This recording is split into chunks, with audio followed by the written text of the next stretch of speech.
Okay, so for this week's guitar lesson, we have an acoustic lead. This is kind of an acoustic jam style. It's a lot of fun to play over, kind of a Jerry Garcia sort of sound. And there's going to be a lot of licks that you can steal from this and use in your playing. This is what it sounds like.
So we're going to break that down note for note. I'll explain where all the notes come from so that you can use these notes when you improvise. That's the idea, so that you can see them and visualize them, and then you sort of get it. You get why they work and how they work in context, and that's what we're going to break down in this video. So I've got this lesson split into two parts. In this video, we're going to go through the first half of the lead. If you'd like to watch the part 2 video where we go over the second half and download the MP3 jam track and also the tablature for both parts, you can get all of those extra materials so that you can practice everything by going to activemelody.com, go to the weekly lessons page, and do a search for EP595.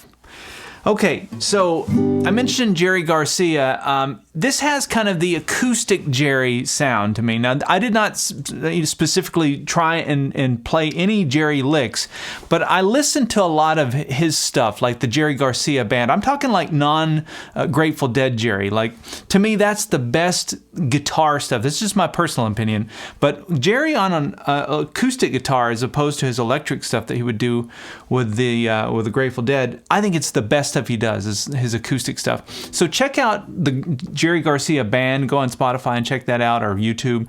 Or also check out David Grisman and Jerry Garcia. They did some stuff together which was just incredible. You know, just mandolin and acoustic guitar. And you get to hear what an awesome musician Jerry is. To me, he's just one of the best. He's one of those guys I wish I'd known. I wish our paths had crossed. I always kind of, as I see interviews with him, I think I could have been friends with him because we kind of like the same stuff. And he seems like he has a good sense of humor, and I don't know. You ever have celebrities or, you know, people that are big in the public's eye like that you watch them and you think, I wish I could have met that person, because I just feel a connection. Anyway, I feel that with Jerry. So this song that we're going to be learning is a bluegrass style jam. It's really 3 chords we're going to be looking at least in this video: G, C, and D. And this is kind of the rhythm. Here's the C. I throw in a C7 just to blues it up. Back to the G, D7, and then there's a hook that goes, and then we go back. Now I threw in that hook every time we go through the round. Every time on the turnaround, I threw in that little hook, and that's sort of paying tribute to kind of like the old like blues piano players like Pine Top Perkins or Big Maceo, that sort of sound that a lot of times you hear that at least in my ear, I hear it in like piano blues songs where they'll throw in that little kind of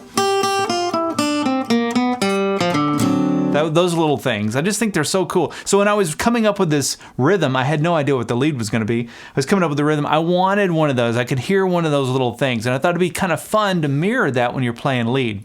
So anyway, here's the first phrase we're going to listen to. We'll listen to this, and then we'll break it down.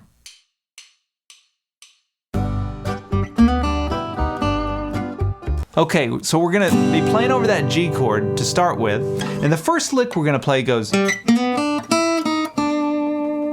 Now that lick comes in on the and of 2. So when you're counting this out, you don't come in right on the 1. You'll hear the first 4 clicks, the click, click, click, click on the jam track. But then you know, to count it out, you'd go like this: 1 and 2 and.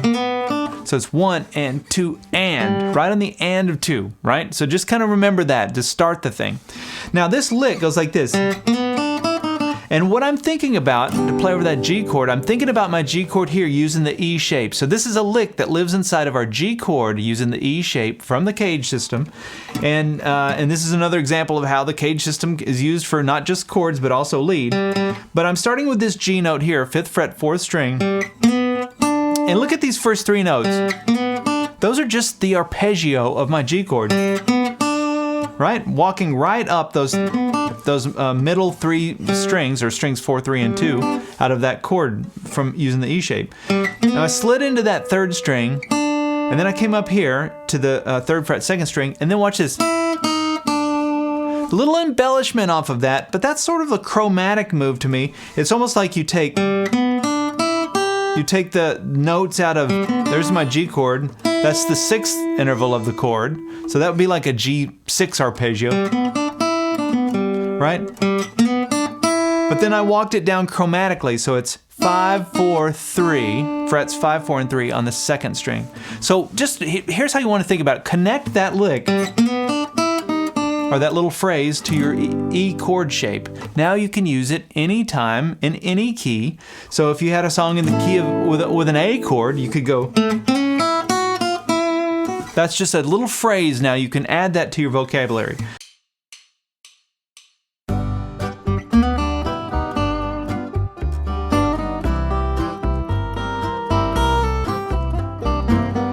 Okay, so now we come to the next chord, which is our C. Now I played it here. I didn't actually play the chord, but I visualized it here. That's my C chord using the A shape. And why I chose that was because I wanted to stay in the same neighborhood. That's a common theme you'll notice throughout lead playing. You stay in the area that you're in. You find your nearest note. It just makes your lead lines flow much smoother, and it sounds a lot more intentional and sophisticated, I guess, for a lack of a better word.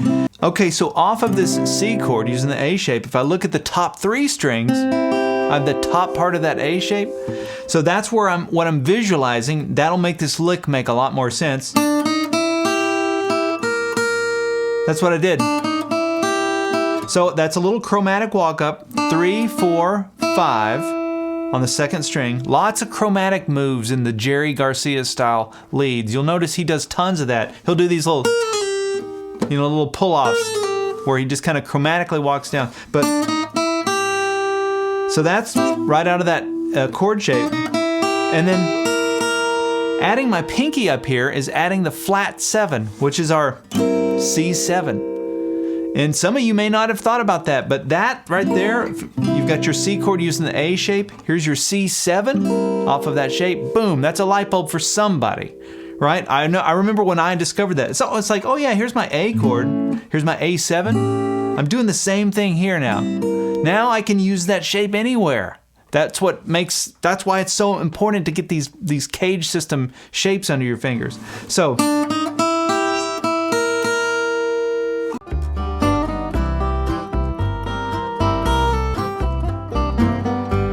after that, watch this lick. It goes. Isn't that cool? And you can hear, even without a jam track, you can hear we've switched from that C back to the G by hitting the 3rd interval of the G and down to the G note itself. Okay, so from here, we're gonna be holding that shape there on strings 2 and 1 and go like this. String 2, 1. And I just slid that down with my pinky. I used my pinky there on the 1st string, 6, 5, 3.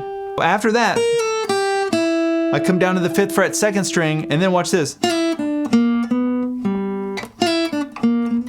Now that was all G stuff. So I went ahead and switched into G mode, thinking about my G chord using the E shape. So from here, now we're done with the C stuff.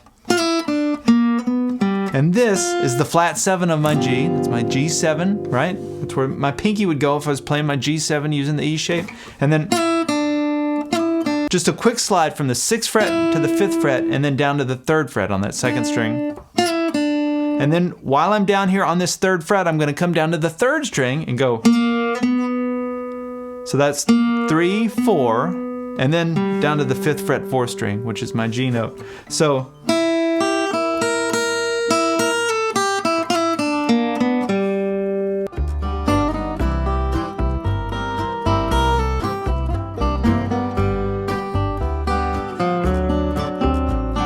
now the song is back to the G chord. And what I played after that, just to sort of cap off the G stuff. So notice my fingers are making the chord. And I can't remember if I did that when I played it. I think I did though. But I'm literally making the chord. So when I'm playing this lick, am I playing the chord or am I playing a lead? I'm sort of doing both. So there's my G on the 4th string, and then I do an upstroke with my G on the 1st string. That's behind the 3rd fret there. I'm borrowing these 2 strings on the 3rd fret. And then watch this. Little hammer on from the 3rd fret to the 5th fret on the 2nd string. And I use my pinky for that. So it's like, and then I did an upstroke on the 3rd fret 1st string.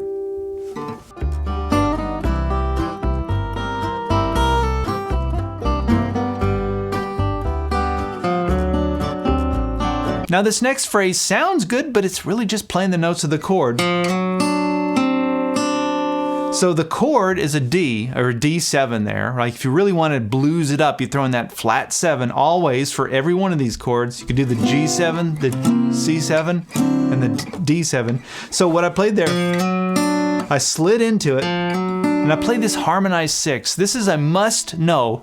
Get out your pen and write this one down. If you really want to know an awesome harmonize 6 that you can use for your 5 chord, this is one. I use this all the time. It's so powerful to me. It just sounds great. And you've got your flat 7 right there. It's so easy to make. Now, here's how you can visualize it. This will make it super easy. It's your D7 chord like this. So same shape as if I make my C chord in 1st position, but put my pinky down on the 3rd fret 3rd string, I'm making a C7, right? If I slide that up 2 frets, play the middle 4 strings, I'm playing a D7. So all I did then, if you see that and you go, okay, I get that, I know that chord shape. That's all I'm doing, right? I'm just sliding into that 4th string. Now I didn't need that 5th string there because I'm just playing strings 4, 3, and 2. So I slid into that. That's the harmonize 6 that I was telling you about though. You got to remember this one. It's a powerful thing. See, check this out. It lives inside of your E shape for the key of the song. So in this song we're playing the key of G, right? So you've got, here's your 4 chord. Back to the 1 chord. Right into the 5 chord right there. So I hope that you at least pick up that idea. And then by putting your pinky down or your ring finger, which one makes the most sense for you, for your hand, but it's 5th fret 3rd string, and then back to the 2nd string. So that's how I'm playing it. 4, 2, 3, 2.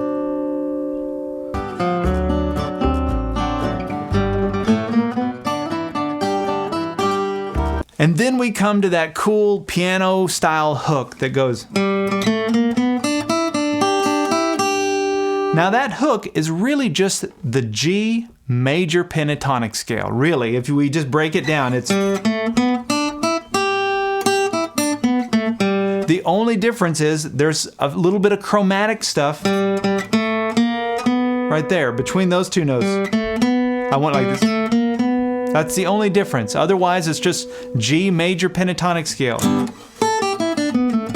So it starts with this G note here, and I use my pinky for this, 5th fret 4th string. I hit that twice. You could do that once if that's too difficult. I did it kind of quick. So it's like that. Then 2nd fret 3rd string, and this is where we're going to walk it up on that 3rd string. 2, 3, 4. And then we're going to come up to the 2nd string and go 3, 5, 3, 3rd fret 1st string, and then we go back to the 2nd string and play 3, 5, and then 3rd fret 1st string. So Now, just what I did there, and this may not seem like much, but I want to just call this out because you can get a lot of mileage from this. So from your G chord here, using the E shape, let's just think E shape, you've got this major pentatonic scale box right here where I'm barring on that 3rd fret. That's the fret I bar on when I play the bar chord. But on strings 1 and 2, I've got those 2 notes. That's my Chuck Berry. Right, so that really powerful like rock and roll sound. But then on the if I come up to the 5th fret, I've got also those same 2 strings, so strings 2 and 1. So if I put them together, this is where I'm going with this. You can play so much with those notes right there, those 4 notes. So you've got things like this.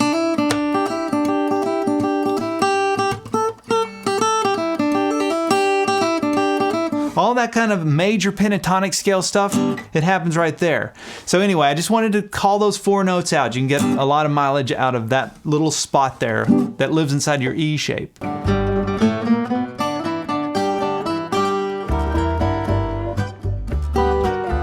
All right, so now the song resets and it just goes back through the same cadence or same cycle, G, C, and D. And so the way that I started it the second time through, let's look at that. So this first thing, I got that from the Beatles actually. I think that was a John Lennon thing that I would hear him do. It's off of this E shape, but I've got 1 finger on the 6th fret 1st string and then 1 on the 5th fret 2nd string. So this note, this is how I think of it and why it sounds so cool. This note is in your minor pentatonic scale, right? Pattern 1. This note is in your major pentatonic scale, in that little 4-note shape that I showed you. So you've got 1 note that's major, 1 note that's minor. You put them together and you've got that rock and roll sound. And when I say John Lennon, it really probably is a Chuck Berry thing because I know John was very heavily influenced by Chuck. So anyway, that's that lick, and now you can connect it to your E shape. You can use that lick anytime now. And actually, if you take Chuck Berry lick number 1 with this, and you've got 2 awesome classic rock and roll licks. Right? There's a lot of stuff you can do with that. Okay, so I started with that. I did 1, 2, 3, 4, maybe 4 times maybe, and then I went, which is a G6 that I slide down to a G9, a little triad there. So this first one is a stair-step shape, which anytime you hear stair-step shape, I'm usually talking about a minor triad. So in actual fact, even though we're playing over G chord, I'm playing an E minor triad. E minor is the relative minor of G. Anytime you play that relative minor on top of your its major chord, you put those 2 chords together, you get a 6th chord. It's just the way it is. So this, which would be 7th fret 1st string, 8th fret 2nd string, 9th fret 3rd string, that little triad there, when I play that over a G chord, I get a G6 sound. Now here's how I think of it. I don't go through all that math, that mental math. This is what I do. I think of my G chord right here using that little D triad, right? Where this is my G note. And I keep strings 1 and 2, but I just change the 3rd string to this note. So these 2 notes are the same. That just makes it an easier way to sort of find that and visualize it. So wherever I've got this shape, I've got the 6th chord. And wherever you've got your 6th chord, you can just slide your 6th chord or your 6th triad, you can slide it down 2 frets this way, and it becomes a 9 chord. It's just the way it is. I could go through the theory of that, but you just have to trust me. So this G chord, if I'm playing this, I'm getting a G6. While there's a G chord, if I play this, I'm getting a G9 sound. It's coloring the chord in that way. And when I played it, I just walked it down.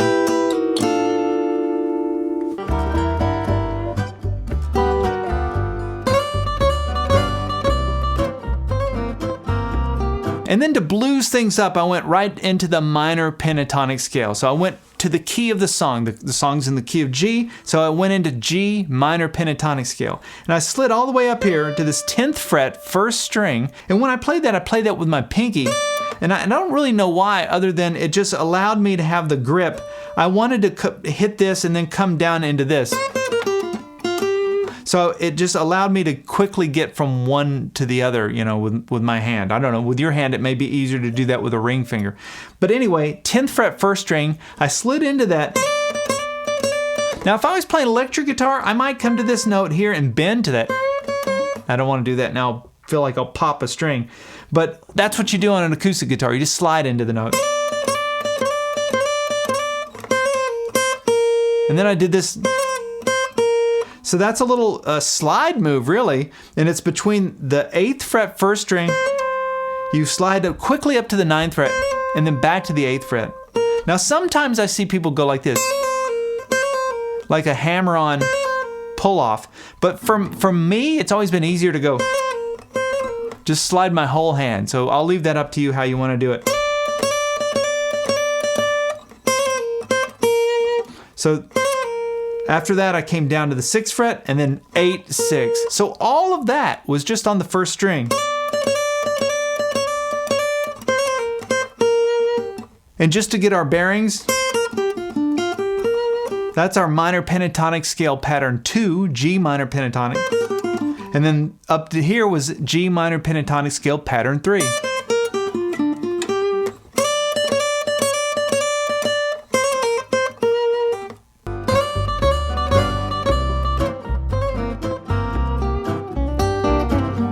And then there's this lick.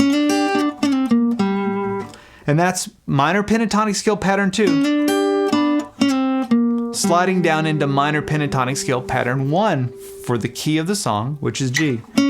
So I started with this 7th fret 3rd string, and then I came up and hit this 8th fret 2nd string. Now that's kind of a different way of playing this lick. Usually when we go into this pattern 2, at least to this note, what we typically do as blues players is we'll do this. Like we do that all the time, right? But sometimes it's cool to go and hit this note, which is your G note, right?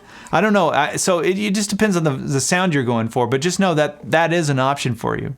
So then after that lick, it's the 3rd string, up to that 2nd string, back to the 3rd string on that 7th fret. And then we're going to walk back down to pattern 1. So quick slide into the 5th fret 3rd string, 3rd fret 3rd string, and then 5th fret 4th string. Now we're back into pattern 1 of my minor pentatonic scale for G.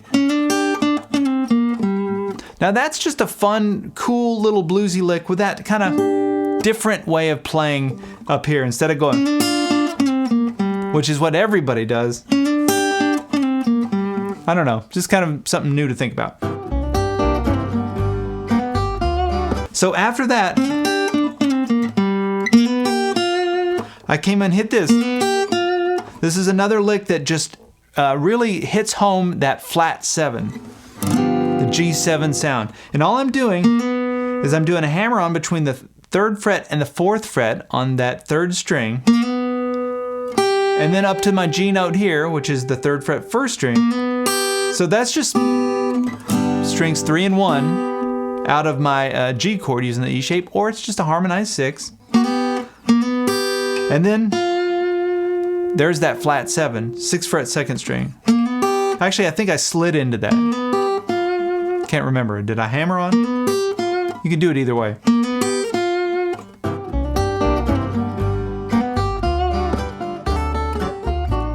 And then there's this lick that goes. So that gets me to the 5 chord, which is my D.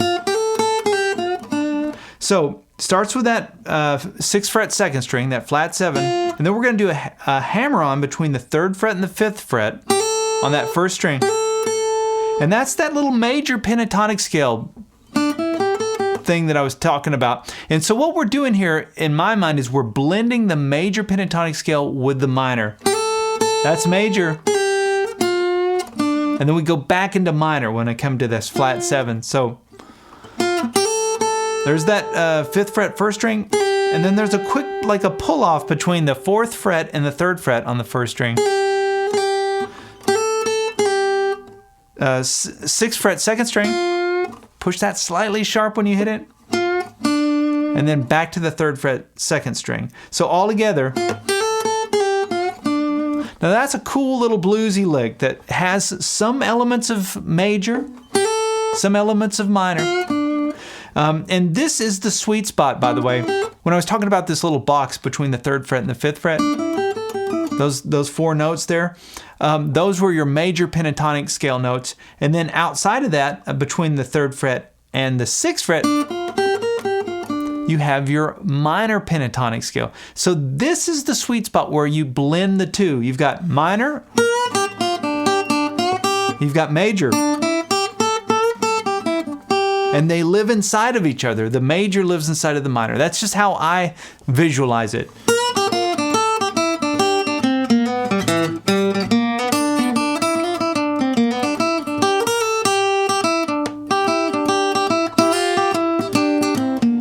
That's blending the two. You start to get this really cool, it's a little confusing. Is it sweet? Is it sour? It's a little bit of both.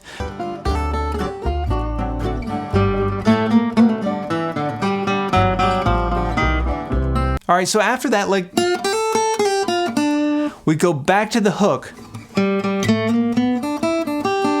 That's what the song does. That's what the jam track does. But I did a little variation on it because that's what, you wouldn't always follow it exact. You might sort of hint at it. So I started it the same way we did before, 5th fret, 4th string with your pinky. And then I came to the 2nd fret, 3rd string, came up to the 3rd fret on that 3rd string, and then I broke out of that. Instead of going, I went like this. So that's what we have so far. And then we're going to do a hammer-on pull-off between that 2nd fret and 3rd fret on the 3rd string. And then back to the where we started, 5th fret, 4th string. 2nd fret, 4th string. 5th fret, 5th string. So it's... And these notes that I'm playing are still the G major pentatonic scale. Remember I said that lick is really just the G major pentatonic scale. I'm staying in G major pentatonic scale pattern 2. Now watch this. What I did there as the song goes to the second part, which is where we kind of get out of that chord progression of G, C, D. Now we're going to play a C chord, is I walked to the C chord. So I'm just walking down from this note, that 5th fret, 4th string. Right, we're back to this note. We're just going to walk it down chromatically. On the 5th fret, 4th string, we're going to go 5, 4, 3. I'm hitting each of those twice. And then watch this. So here's what I'm visualizing, right? We're in the G chord, right? Using the E shape. I'm trying to come to here. I'm just trying to come to my C chord. So knowing where I'm going means I know where I'm trying to get. I just need to come up with a clever way to get there. So I could do the chromatic thing, which we did, or I could go like,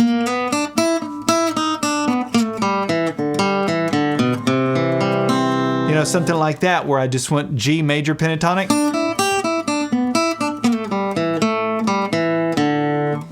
And then I land on the C note, right? That's the kind of stuff. You're just trying to get to your next position. Now I could have stayed up here and done that, or I could have went to the next one up using the G shape, but I wanted to go down one. I just wanted to hear that. That's a Jerry Garcia sound, I guess I had in my head. The other thing I'll point out is I picked it back here to get a real bright kind of real trebly sound. All right, I'm going to wrap up the part 1 video right there. We've already learned quite a bit. Now come join us for part 2, where we'll go over the second half. We have a different set of chords here to work off, and a whole different set of ideas. And I like to just keep the ideas fresh. We're going to go up to a different region of the fretboard, different neighborhood, and play a whole bunch of new stuff in part 2.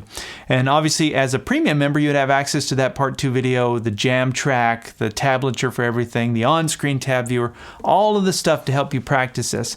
And that's the idea, is to learn these licks, not just to memorize them, but to take them now into your own, like, you know, vocabulary and use them in other things when you're improvising. Let me know if you've liked this lesson. Let me know if you're a fan of Jerry Garcia and this style of playing. That always is helpful. Any sort of feedback I get via comments, I read them all, and it's always super helpful. And if something isn't clear, let me know that as well. I do read them all. All right, we'll see you in part 2.